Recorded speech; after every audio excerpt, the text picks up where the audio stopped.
Hello everyone, I hope you guys are doing absolutely fine. Sandhya Sharma this side और आज हम बात करेंगे नेशनल एग्जिट टेस्ट के बारे में, जिसकी ऑफिशियल नोटिफिकेशन लाइव हो चुकी है एनसीएच की ऑफिशियल साइट पे।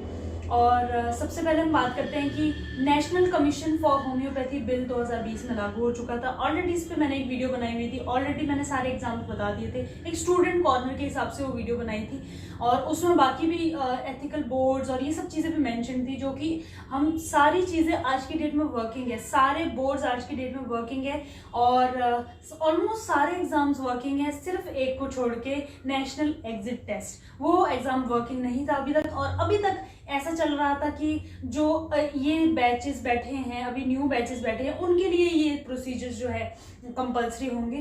पर क्योंकि आज की डेट में अभी एक दो दिन से बहुत ज़्यादा कुछ पीडीएफ सर्कुलेट हो रहे हैं, बहुत ज़्यादा एक न्यूज़ सर्कुलेट हो रही है और उसमें क्लियरली मेंशन्ड है कि एग्जिट टेस्ट अभी बहुत सारे बच्चे जो न्यू बैचेस हैं, मतलब जो पास आउट होने वाले बैचेस हैं, उनको देना पड़ सकता है। तो उसके बारे में हम डिस्कस करेंगे। जो ऑफिशियल नोटिफिकेशन है उसमें बहुत सारी चीज़ें दी गई है, पर हम जो मेनली नेक्स्ट और बाकी पीजी एंट्रेंस है उसके बारे में डिस्कस करने की कोशिश करेंगे।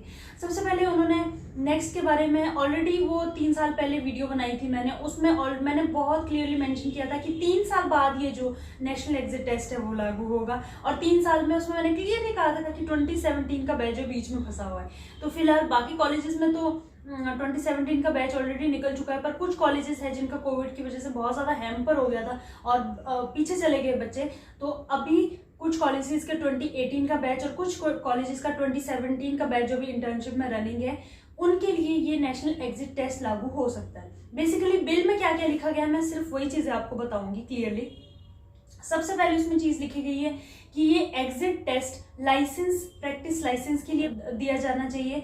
मतलब कि आप ये एग्जिट टेस्ट दोगे तो आपको लाइसेंस मिलेगा, आपकी स्टेट, सेंटर में और यूनियन टेरिटरी में रजिस्ट्रेशन हो सकती है सिर्फ इस टेस्ट को देने के बाद।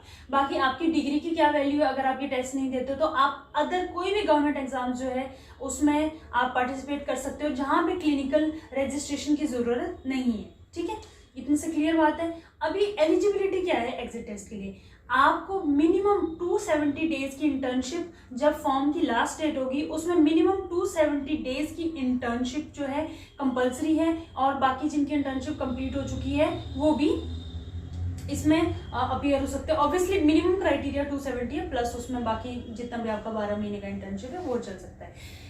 कौन इसमें से बच गया है, किसको ये एग्जाम नहीं देना है? जिनकी इंटर्नशिप 22 नवंबर, क्योंकि गैजेट नोटिफिकेशन 22 नवंबर का, तो जिनकी इंटर्नशिप 22 नवंबर से पहले कंप्लीट हो चुकी है या जिनकी ऑलरेडी रजिस्ट्रेशन हो चुकी है, उनको एग्जाम देने की कोई जरूरत नहीं है। मतलब जो निकल गए वो निकल गए। अभी जो निकल रहे हैं उनके लिए क्या मेंशन है? उनके लिए कुछ भी मेंशन नहीं है, बस उसमें इतना मेंशन चीज है कि इनको नहीं देना है। मतलब जिनकी इंटर्नशिप जो अभी कंप्लीट हो चुकी है और रजिस्ट्रेशन भले ही चल रही हो या नहीं हुई हो, तो उनको एग्जाम देने की जरूरत नहीं है। तो इसका मतलब बहुत क्लियर सा है ये चीज़ कि उनको नहीं देना तो बाकी जितने बच्चे उन सबको देना पड़ेगा। ठीक है, बहुत क्लियर सी चीज़ है ये। आपको पास होने के लिए क्या चाहिए? पास होने के लिए मिनिमम 50 मार्क्स चाहिए, प्लस आपकी कैपेबिलिटी है कि कितने भी ला सकते हो। नेक्स्ट चीज़ क्या है?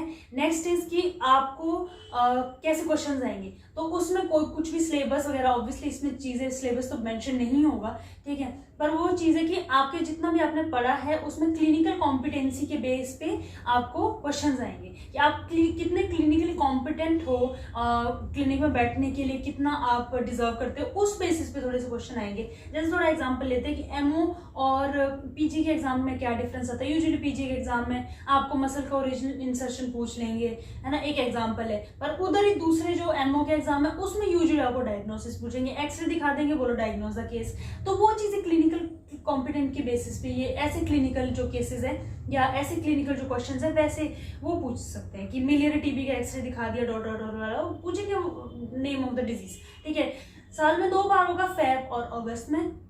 जो फेब में नहीं क्लियर कर पाया अगस्त में दे दो, क्योंकि इसकी कोई लिमिट नहीं है कि आप कितनी बार एग्जाम दे सकते हो। आप कितनी भी बार एग्जाम दे सकते हो जब तक आप 50% मार्क्स नहीं ला पाते। उसके बाद आपके 270 डेज कंप्लीट हो गए, आपने एग्जाम दे दिया फेब में, पर मान लो आपकी इंटर्नशिप अप्रैल में कंप्लीट होनी है, तो आपको अप्रैल तक पूरी इंटर्नशिप कंप्लीट करनी पड़ेगी, फिर ही आपकी रजिस्ट्रेशन होगी और फिर ही आप क्लिनिक खोल सकते हो। तो भले ही एग्जाम आपने पहले क्लियर कर दिया, पर आपको इंटर्नशिप का ड्यूरेशन फिर भी पूरा करना पड़ेगा। ठीक है, उसके बाद पीजी एग्जाम्स की बात करें तो एक एंट्रेंस टेस्ट जो ऑब्वियसली रनिंग चल रहा है अभी, बस ये है कि वो डेट जो आगे आगे की सकती थी अब वो अप्रैल कर दिया, मतलब हर साल अप्रैल में होगा। उसमें क्लियर लिखा हुआ है कि हर साल अप्रैल, नहीं तो डेट मेंशन बाय NCH, उसमें आपका एग्जाम होगा AIAPGET का एग्जाम, ठीक है, होम्योपैथी का। उसमें आपका क्राइटेरिया क्या है, 30 अप्रैल से पहले, अप्रैल में अगर एग्जाम है तो 30 अप्रैल से पहले आपकी इंटर्नशिप कंप्लीट होनी चाहिए, आप क्लिनिकली रजिस्टर होने चाहिए। एडमिशन का क्राइटेरिया बता रही हूँ मैं कि आपकी रजिस्ट्रेशन, मतलब अगर मान लो 23 में ये लागू हो गया और 23 में आपका फेब में वो टेस्ट भी हो गया, तो पहले आपका एग्जिट टेस्ट क्लियर होना चाहिए 50%, तभी आपकी एडमिशन उधर होगी, ठीक है। क्योंकि ऑब्वियसली उसमें क्लिनिकली जो रजिस्टर्ड कैंडिडेट्स है वही आगे एडमिशन ले सकते हैं और वही आगे जो है पोस्ट ग्रेजुएशन कर सकते हैं, ठीक है। ये पीजी की ये सिर्फ 2 चीज़ें थी, बाकी पीजी का एग्जाम ऑब्वियसली पहले से होता आ रहा है, तो उसमें कोई दिक्कत, कोई चेंजेस नहीं है, बस डेट थोड़ा सा आगे कर दी है। और वो तो हमें पता ही कि इंटर्नशिप कंप्लीट होना ही चाहिए एडमिशन से पहले, वो फॉर ऑब्वियस रीजन हमें पता ही है, ठीक है। तो बाकी चीज़ ये है कि नेक्स्ट कोई नई चीज़ है नहीं, पुराना हम 3 साल पहले, मैं आपका वीडियो का लिंक नीचे दे दूंगी, उसमें मैंने क्लियरली बताया हुआ था कि 2017 का बैच बीच में लटका हुआ है, ठीक है। अभी हमारा 2018 का बैच होना चाहिए इस टाइम पे, जो इंटर्नशिप करके अभी एग्जाम देगा, पर जिनका डिले हुआ उनका 2017 का बैच भी हो सकता है। और बहुत चांसेस है कि इस फेब से लागू हो जाए, या इस फेब से नहीं तो अगस्त से तो बिल्कुल लागू हो ही जाएगा, इस चीज़ के बहुत चांसेस है।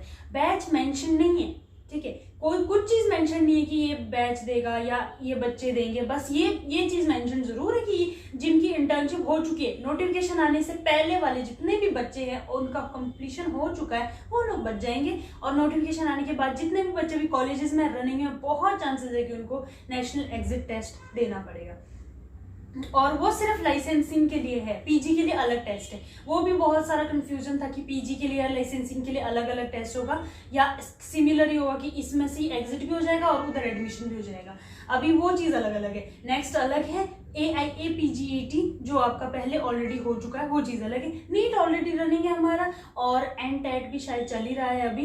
तो पीजी के बाद आपको अगर टीचिंग में जाना है तो नेशनल टीचर्स एलिजिबिलिटी टेस्ट आपको दोबारा से देना पड़ेगा, और उसमें कुछ एक्सपीरियंस का भी क्राइटेरिया है, वो चीज़ें आप नोटिफिकेशन में दे सकते हो। मैंने ऑफिशियल सोर्स अटैच कर दिया है डिस्क्रिप्शन में, आप वहाँ से जाके देख सकते हो। फोटोज भी मैंने अटैच कर दी है दोनों साइड, आप वहाँ से जाके क्लियरली देख सकते हो कि क्या क्या चीज़ें मेंशन्ड है। बहुत ही ऑथेंटिक सोर्स से मैं आपको बता रही हूँ।